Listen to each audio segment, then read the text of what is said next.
Does it mean that it's more difficult to influence a person if he keeps his thoughts in purity? Yes, absolutely. When faced with various religions, it is very difficult to influence Muslims. They are in a constant connection with the egregore. They do namaz every day and read prayers on a daily basis. They are constantly under some kind of a dome, so it is very difficult to influence them.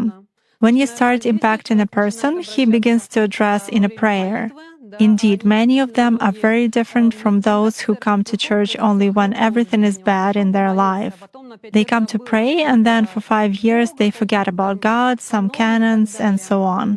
Muslims, as a rule, passionately believe and passionately give energy to their egregore, and this egregore protects them very well. That's why it is very difficult to work to make any kind of influence on a true Muslim believer.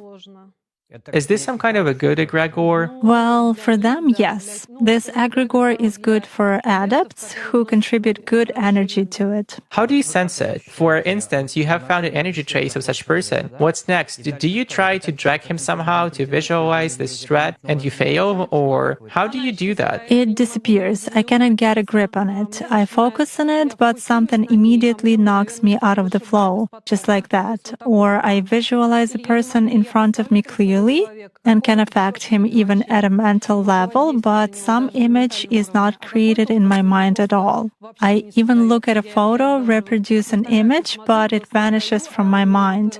Thus, I can clearly see that a person is covered with something. Does this only work with Muslims? It does for me.